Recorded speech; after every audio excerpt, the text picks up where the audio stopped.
Hey guys, YouTuber 100 here. Alright, now here I am with another ECW pay-per-view review.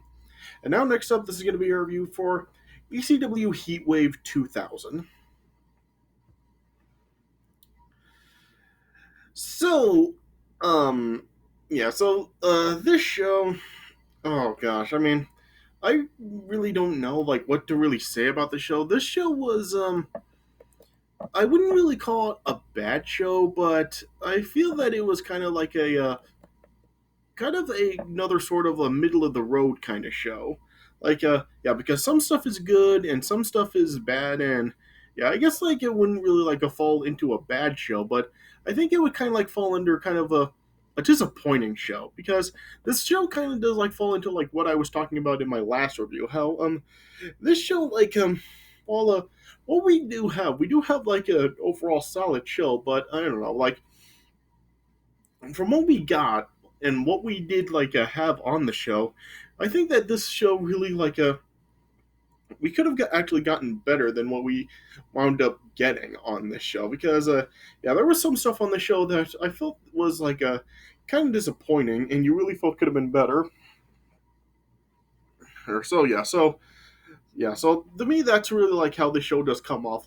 There was nothing really particularly bad on this show. Well, except for maybe the first match of the night. Yeah, nothing a particularly bad, but I just felt that there was some stuff on here that really was kind of disappointing. So yeah, and especially with the last couple of matches, you would really think that we would have gotten better than what we did wind up getting with the last two matches. So the last two matches in particular, I felt were a pretty big disappointments. So like I said, not really a bad show, but I feel like it was kind of a disappointing show. Yeah, so I guess that's really the best way that I can really describe the show. So yeah, so just really don't know what else to say. So this really was just kind of a disappointing show. To be honest. All right. So I guess I'll just start talking about the matches at the show. Yeah. So first match of the night we had Balls Mahoney versus Big Sal from the FBI. Yeah, and seriously, this match was not even 2 minutes long. It just went on for 2 minutes, and then Big Sal just avoided Balls Mahoney's chair shot, and then hit a choke slam him and an elbow drop on Balls Mahoney, then gave him a bear hug for the win. So Big Sal ended up winning in under 2 minutes. So just why are you opening the show like this? You seriously just wasted 2 minutes for this? So just that was really just awful. So I mean, it was only a minute and a half, so I don't really think that it really does make sense to rate it, but yeah, it was a bad way to open up the show. All right. Then after this, then next up we had a six-man tag team match. It was Simon Diamond, C.W. Anderson, and Johnny Swinger versus Kid Kash, Danny Doring, and Roadkill. And this was admittedly a pretty good six-man tag team match. Yeah, I mean, it did go a back and forth. All six guys were just fighting it out with each other. And yeah, and it was some pretty entertaining action between all six guys. Yeah, there was a cool spot where um, Kid Cash dove over the top rope onto the other team. And yeah, in fact, I think all three Danny Doring, Kid Cash, and Roadkill all dove over the top rope down to the floor on the other team. Yeah, and seeing Roadkill do it was pretty cool since he was a bigger guy. Yeah, and yeah, and some high flying moves. There was at one point where a Roadkill got superplexed by two of the guys from the other team. Yeah, and it did just kind of go back and forth. Did go on for a little while. Went off for about 11 minutes. Then eventually Kid Cash then hit a moneymaker on Johnny Swinger and was able to pin him. So Kid Cash, Danny Doring, and Roadkill got the win. So I did think that was overall an entertaining match and had some nice spots in the match. So I guess I would probably give that 3.5 stars. Yeah. And then next up, then we had Steve Corino versus Jerry Lynn. And yeah, this really was a great match right here. Yeah, this was definitely the best match of the night. Like, I've already ripped it to death about how great Jerry Lynn was. So yeah, so that should really give you an idea on like how great this match was. Yeah, this really was like a great back and forth match. Just like what happened at Hardcore Heaven, Steve Corino did get busted open kind of early on in the match, yeah. And yeah, and this really did just like go back and forth, a lot of high flying moves. Like there was this one point where Jerry Lynn did like the tornado DDT to Steve Corino on the floor, yeah. And yeah, then there was like a spot where Steve Corino hit like a sit down power bomb on Jerry Lynn onto a steel chair, yeah. And yeah, and the match really did just like go back and forth. Like there were a lot of points where you really would have thought it might have ended, but yeah, it didn't. Yeah, and yeah, then it just like they're going back and forth. One like Steve Corino like tried to of course do some dirty tactics in the match. Like Jack Victory was like at ringside with Steve Corino, and he tried to get involved uh throughout the match. Then like then as Steve Corino like tried to like cheat by hitting Jerry Lynn with his boot. Jerry Lynn then survived. Yeah. And yeah, then eventually, then like as Jerry Lynn tried to like go for a cradle pile driver on Steve Corino reversed it into like a pin, but Jerry Lynn was able to survive it. Yeah, and yeah, then eventually Jerry Lynn then did connect with a cradle pile driver on Steve Corino. Then yeah, and Jerry Lynn was then able to pin Steve Corino and get the win. So yeah, just once again, like this really was just like a really great match right here. I mean, yeah, another like a typical Jerry Lynn style match. So yeah, great match right here. Definitely the best match of the show. I would give that 4.25. Yeah.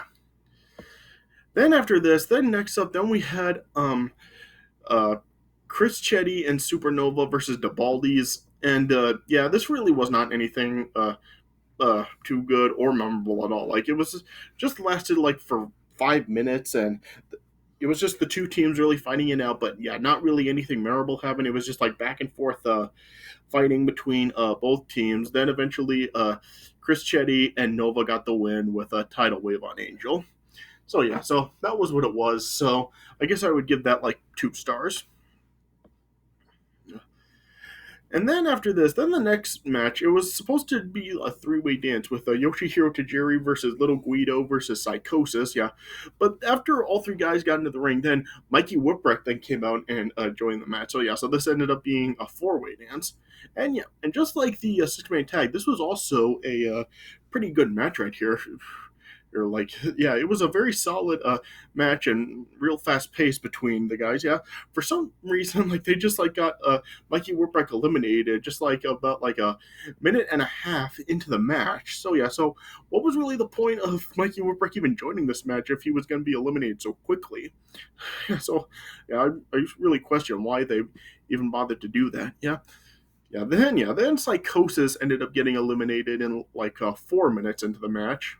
Yeah, then it was down to Tajiri and Little Guido. Yeah, and the guys went back and forth for like another 6 minutes or so. Yeah, and it was a nice fast paced back and forth action between the two guys. I was like, yeah, did go back and forth. Tajiri at one point did kick a chair into Little Guido's face, and yeah, and then Little Guido suplexed Jerry Lynn like onto a chair at one point, and the guys just like continued to fight back and forth, yeah. Then eventually, Tajiri then spit the green mist into Little Guido's eyes, and then suplexed him on a chair. Then like pinned him by like pressing a chair down onto him, and yeah, and Tajiri ended up getting the win. So yeah, so this was overall a nice solid match. Yeah, I think it would have done better if it would have just been Little Guido versus Tajiri. I don't think we really need Psicosis in there, and especially not Mikey Whipwreck since he got eliminated so early on. So I don't really think they needed to be in this match, but yeah, it was still overall a pretty nice, fast-paced match between them. So yeah, so I guess I would probably give that like a 3.5 stars as well. Yeah. And then next up, then we had the ECW television title on the line. Rhino defending against the Sandman in a rematch from Hardcore Heaven. Yeah, and just like the Hardcore Heaven match, like I guess this was a solid match. Once again, just like Hardcore Heaven, it was like a relatively short match, but for the time it lasted, I did think that it was like entertaining for the time it lasted. I think I did enjoy the Hardcore Heaven match a little bit more, but this one still was like decent. Yeah, just a back and forth match between guys. Like they brought in like a piece of the guardrail and was using that as a weapon for like pretty much the entire match. Yeah, yeah, and it did just like go back and forth. They were like continuing to just use the guardrail as a weapon. There was this one point where Sandman hit a Hurricane Rana on Rhino, driving him right into the guardrail, and then hit Rhino with a bulldog onto the guardrail. Yeah, and then Rhino suplexed Sandman onto the guardrail. So yeah, so as you can tell, the guardrail was used quite a lot in the match. Yeah. Now then, eventually, like other members of the network with Steve Corino and Jack Victory then tried to get involved in the match, yeah. But then then Spike Dudley then came out and tried to even things up for Sandman. But yeah, eventually Rhino, like he did to Lori Fullington at Hardcore Heaven, Rhino gave a pile driver to Spike Dudley from the ring apron through a table down to the floor. Yeah. Then as a Sandman then tried to fight back and hit a White Russian leg sweep on a Rhino. Rhino then hit Sandman with a Rhino spike on the guardrail. Then Rhino was then able to pin Sandman and get the win and retain the television title. So it was like a decent match, like I said. For the time that it lasted, I did think that it was pretty enjoyable. But yeah. So I guess I would probably give that I guess I would give it like 2.5 stars. Yeah. And then next up, then we had Scotty Anton versus Rob Van Dam. And I guess like this match, it was a good match, but not a great match. I don't know, given that RVD was in this match, I think that this match, like I was talking about before, this match probably could have been a lot better, and this match probably did leave a lot to be desired. Like a Scotty Anton, I don't really know much about. Like I haven't really seen him compete in any other match. So yeah, so I don't really know like how good he really was. So I don't know if like maybe like this match really didn't turn out being great because of him. I'm not really sure. But yeah, this match this was just like good. Probably like I said, could have been a lot better and probably like one of the disappointments of the night. Yeah. It did just like kind of go back and forth. It went on for like almost 20 minutes. Yeah. It was just kind of like the typical RVD kind of formula for the match where, like, of course, you had Bill Alfonso in RVD's corner trying to help RVD throughout the match. Yeah. Then Scotty Anton then was like using like a chair on RVD throughout the match. At one point, like as they were like on the ring apron, Scotty Anton delivered a bulldog to RVD like onto the guardrail. Yeah. And it did just like kind of go back and forth between both guys, kind of like some fast pace at times, but slow pace at others. Yeah, and it did just like kind of go back and forth. I think at one point Scotty Anton took out Bill Alfonso. Oh yeah, and it did just keep going back and forth. Yeah, then eventually RVD then hit a 5-star frog splash on Scotty Anton. Then kind of a cool ending where Scotty Anton was lying in one corner. Bill Alfonso held a chair up to him, and RVD leaped from one side of the ring to the other, kind of similar to Shane McMahon's Coast to Coast, and kicked the chair into Scotty Anton's face. Then RVD pinned Scotty Anton and got the win. So like I said, this match really was good, but not great. It did kind of get boring at times, and yeah, I just think that it went on for too long to really make it totally enjoyable for the entire time it lasted. Yeah, so I guess I would give that 3 stars. And then we got the main event for the ECW World Championship in a Stairway to Hell match. It was Just Incredible defending against Tommy Dreamer.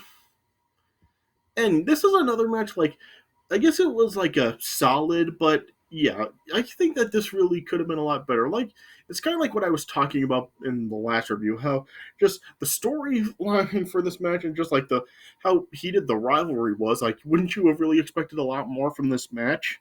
Yeah, and it just turned out being kind of just a decent match. Of course, like Francine was in Just Incredible's corner, and Tommy Dreamer brought out Jazz and Gorgeous George in his corner. Yeah, yeah.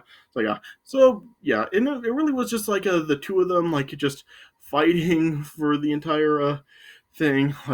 Before the match had actually started, you had like these guys from the Extreme Pro Wrestling promotion.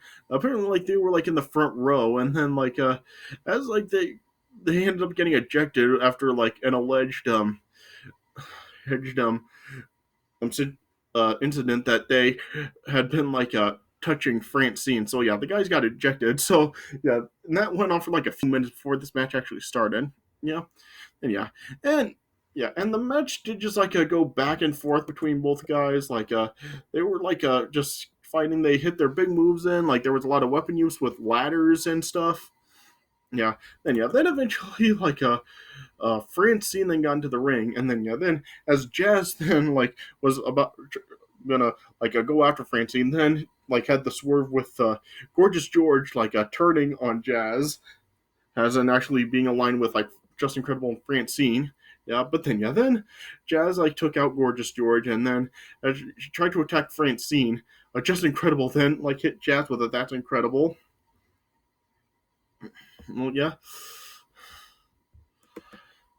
Yeah. Then eventually then Tommy Dreamer then got a hold of the barbed wire above the ring. Yeah.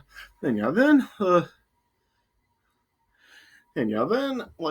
as they continued to fight, then Just Incredible then hit a couple of That's Incredibles on Tommy Dreamer, and then Just Incredible then was able to pin Tommy Dreamer and get the win. So yeah, so Just Incredible retained the ECW World Title.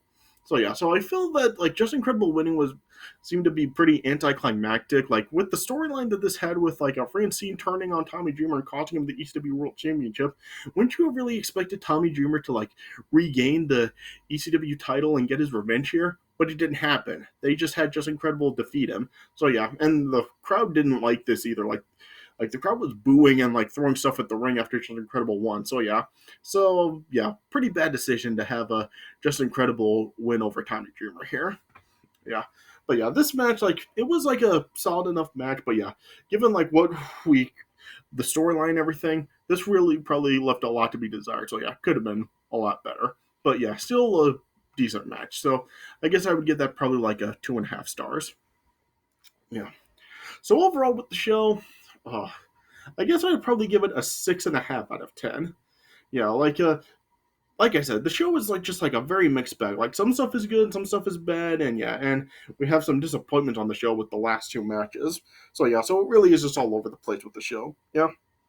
Yeah, but yeah, it does at least have the great match with Jerry Lynn and Steve Corino. So yeah, so if you are looking for something to see on the show, I say hey, check that match out. Everything else really is just not really anything too great. Even though there were other good matches on the show, such as the 6-man tag and the 4-way dance, just yeah, they're not really that memorable. So yeah, so aside from Jerry Lynn versus Steve Corino, I think probably everything else in the show is probably just stuff you can skip. So yeah, so I guess this show really isn't worth watching, but yeah, definitely check out the Just Incredible. I mean, not Just Incredible. Jerry Lynn Steve Corino match. Yeah. So yeah, so I guess that's really the best way I can put it. Yeah. So I'm just really hoping, as I'm continuing going through the 2000 ECW pay-per-views, that it doesn't just turn up being a downward spiral like I was talking about before when I reviewed Living Dangerously. So I'm just hoping that's not the case, and they'll still be at least decent to good shows for the remainder of ECW's pay-per-views. Yeah. All right, but yeah,